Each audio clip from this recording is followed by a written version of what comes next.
Welcome to the Eye Opener. I'm your host, Michael Lewis. Biden's team is going to knock on your door so you can get vaccinated. I'm not kidding. Where do you get your information from? The co-founder of Wikipedia warns that the online encyclopedia is more one-sided than ever. Former President Trump made a huge announcement today to fight against big tech censorship on behalf of the American people. To all the parents, are you aware there is a powerful way to push back anti-American indoctrination of our children? Okay, my friends, let's take a closer look together. Are you ready to have someone come knocking on your door to make sure you get vaccinated? Well, ready or not, it is coming. Yesterday, White House Press Secretary Jen Psaki warned that door-to-door outreach is number one on Biden's vaccination push. The president will outline 5 areas his team is focused on to get more Americans vaccinated. 1, targeted community-by-community door-to-door outreach to get remaining Americans vaccinated by ensuring they have the information they need on how both safe and accessible the vaccine is. Biden said earlier that getting vaccinated has never been more important. Do it now for yourself and for your country. It sounds corny, but it's the patriotic thing to do. While most Americans don't see why it's more important now to get the shot, given there are fewer than 6,000 cases and 50 deaths per day. A little less than half the population has been fully vaccinated, and 56% have received at least one dose. It's been more than 6 months since the vaccines rolled out, and people who have wanted the vaccine have had more than enough time to get the shot. The demand has drastically dropped. During the peak in April, providers were administering 3.4 million doses per day. Now it's just under 1 million. Plus, it's strange to equate the issue with patriotism. It appears that Biden's administration is comfortable being aggressive to meet its vaccination goals. Yet we hope the government will expend the same amount of energy and dedication to solving other issues like the border crisis, surging crime rates, and the increasing threat to America, the Chinese Communist Party. Do you look things up on Wikipedia on a daily basis? Its co-founder, Larry Sanger, warns that the online encyclopedia is more one-sided than ever. Neutrality is an essential principle that Wikipedia says it's serious and earnest about. Maybe it was true in the early days, but if you attempt to educate yourself on some controversial topics on the site these days, your experience would be anything but. Neutrality is certainly not what I've experienced with Wikipedia, neither has Sanger. But what does being neutral actually mean? Many people tend to think neutrality is the same as objectivity. They're not the same. Sanger says if an encyclopedia is truly neutral about a political controversy, for example, you should find arguments from competing sides represented carefully and respectfully. Even if one side is objectively wrong, you will get their viewpoints and figure it out for yourself why it's wrong. The value of being neutral is to allow people to make up their own minds after assessing information from all sides. Even though Wikipedia claims neutrality, the reality is it's not. Sanger checked out 4 hot-button political issues to verify his claim: Trump's impeachment, Biden's scandals, Antifa and BLM riots, and alleged election irregularities. These are all compelling topics that Americans are concerned about. To make the point, we'll only cite Sanger's findings on Trump's first impeachment as an example. As of June 30th in Trump's entry, there's a section about his first impeachment. There was absolutely nothing about the Republican side in the House impeachment proceedings. Only the Democrat side was presented. And on the impeachment trial in the Senate, the exact words, quote, Trump's lawyer did not deny the facts as presented in the charges, but said Trump had not broken any laws or obstructed Congress.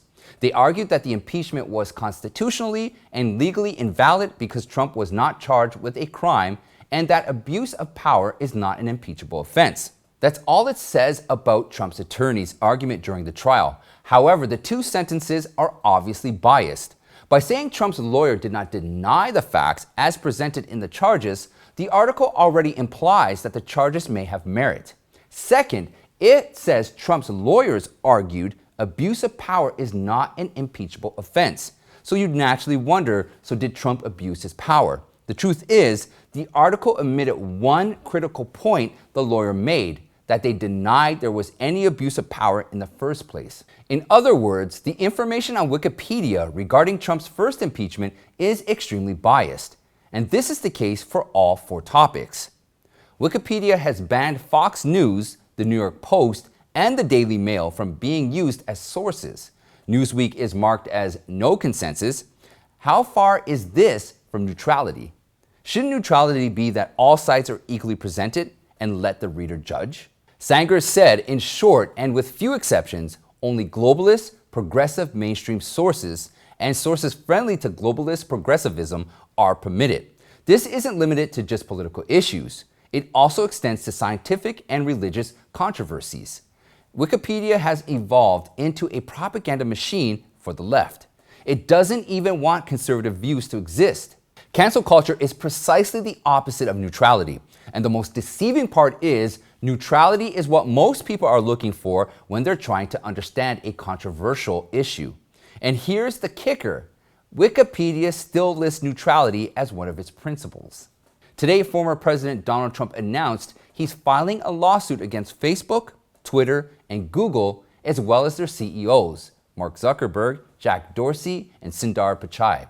The former president was banned by Twitter and Facebook following the controversial January 6th breach at the Capitol. Despite no evidence that Trump was associated with the violence, Google's subsidiary company YouTube also suspended Trump's official channel in January. It's incredible to many that a U.S. president would be completely silenced by American tech companies. If a president can be treated this way without justification, then anybody could. Trump said he's serving as the lead plaintiff in the class action lawsuit. He's not only doing it for himself, the suit is asking the U.S. District Court for Southern District of Florida to order an immediate halt to social media companies' illegal and shameful censorship of the American people, which includes shadow banning, blacklisting, and cancellation. Trump also said he's asking the court to impose punitive damages against the companies. In addition, Trump's team is also looking to reform Section 230, which provides legal protections for social media companies from the content their users post and how they moderate their platforms. This lawsuit is significant. Big tech must be held accountable for its arbitrary and agenda-driven censorship practices. America is guided by the Constitution, which states freedom of speech is a fundamental right, and we must uphold this right. At EyeOpener, we have also experienced censorship that's preventing our message from reaching more people. Just a quick reminder here, if you haven't already, share this video with your friends and family right now so more people can see the truth. We hope the lawsuit will force tech companies to reflect and prompt a change. Crime didn't take a break during the July 4th weekend.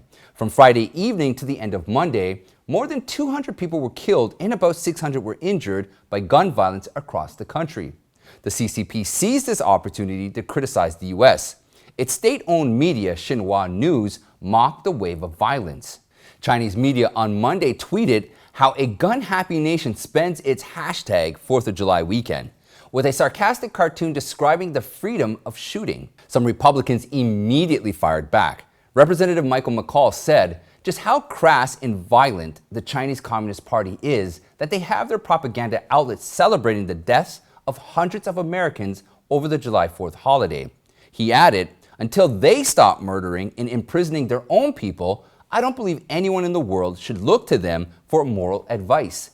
Senator Marco Rubio also torched back. He said, no amount of propaganda can change the fact that the Chinese Communist Party is a murderous, genocidal regime. This wasn't the only instance of Beijing's mouthpiece mocking tragedies occurring in the United States. Following the condo collapse in Florida, a Chinese consulate general in Brazil put up a distasteful tweet. America is coming back, but none of the people buried in the ruins has come back. This July 1st marked the 100th anniversary of China's ruling Communist Party. In 100 years, the party has grown into a monstrous regime that is a grave threat to the entire world. On the day before the 100-year ceremony, Beijing experienced a rainstorm with hail and wind. The whole city was overcast with an ominous gray clouds. While the party leader Xi Jinping droned on for an hour at the ceremony, it rained again. The carefully selected live audience put on their raincoats in a panic, and their applause was underwhelming. What was not entirely expected was Xi's decision to celebrate the CCP's 100th anniversary with an ultra-violent speech.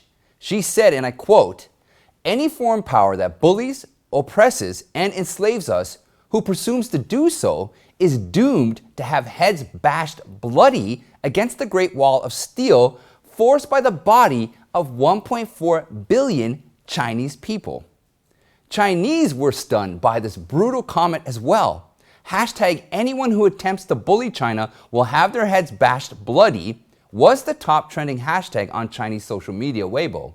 By 9 a.m. on July 2nd, the topic had more than 1.1 billion views and nearly 600,000 discussions. Realizing the comment was too extreme, the official translation was toned down to something less gory. But it was too late. Overseas media had found it really newsworthy. You should know that in the CCP culture, a leader never writes his own script. Doesn't matter if it's the head of the party or a local official. They don't do anything for themselves. They don't even touch the door of their own vehicles. Xi was just following his carefully crafted script and didn't realize anything was amiss. Xi's speech is a true reflection of the party's state of mind.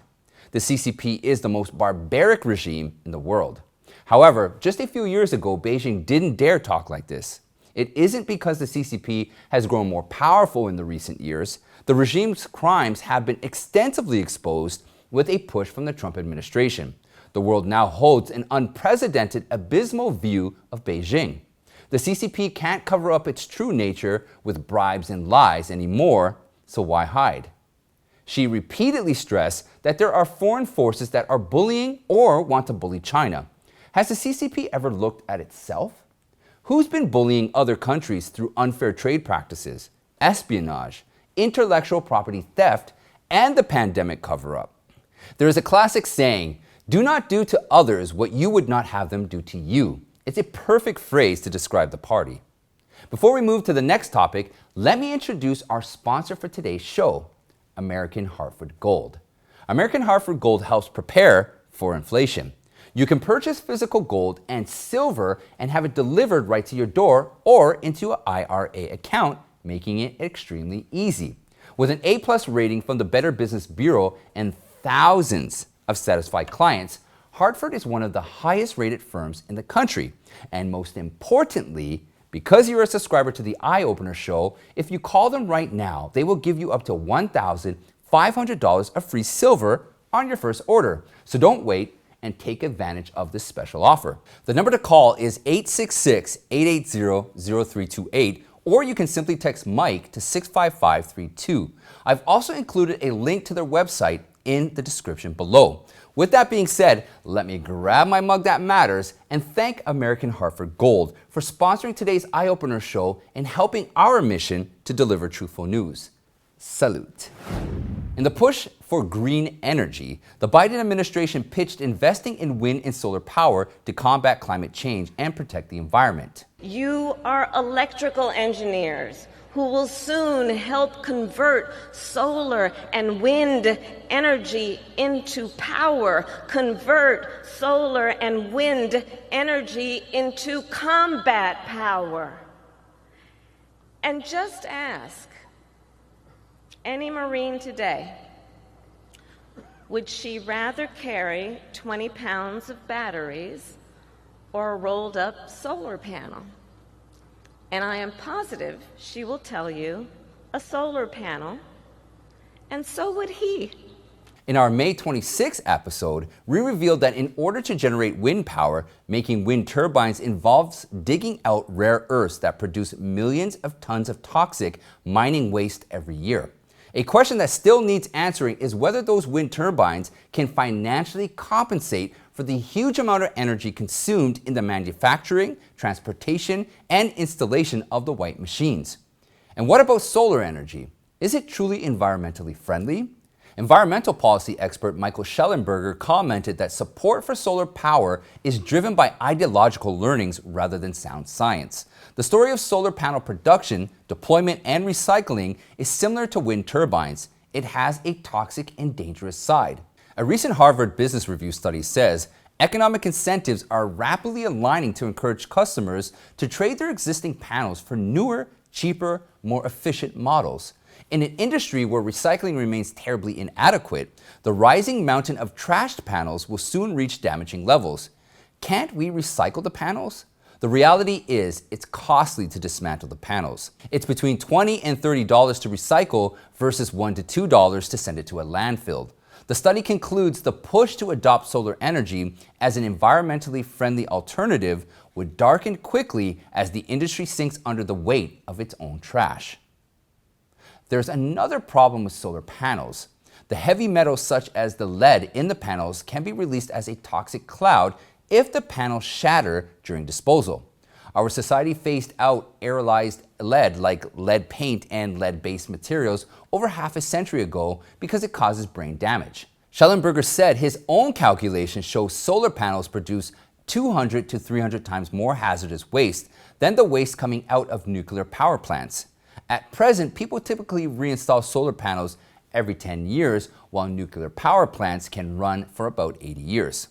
The largest labor and teachers union in America, the National Education Association, has bent to the left and decided to keep pushing critical race theory. The union committed nearly $130,000 to advance this anti-American ideology. As parents, what should we do? A fellow at the Manhattan Institute, Charles Lehman, said the think tank has a toolkit for parents to push back CRT. Lehman suggests, as parents, we should start small when we discover CRT being taught to our children. We can first talk to the teacher. If that doesn't work, discuss the issue with other parents and mobilize a few to bring it up to the school administration. If this still doesn't work, we can go to the media and run for our local school board. Lehman said, we're seeing more parents running for school boards and winning seats. Usually school boards are locally elected. The average cost of the race is between $10,000 and $20,000. You probably haven't thought of it, but it's a good idea to check it out.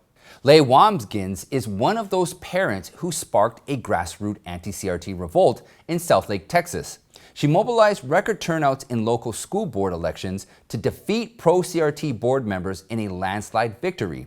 Leigh campaigned in her school board race that CRT programs want to replace the traditional American ideal of equal opportunity with equality of outcomes. They want to out all the gifted and talented programs as well as special needs programs. This is certainly not in the best interest of the students nor the parents. The mom also launched a website with a landing page and targeted social media ads with simple bullet points outlining the flaws of CRT.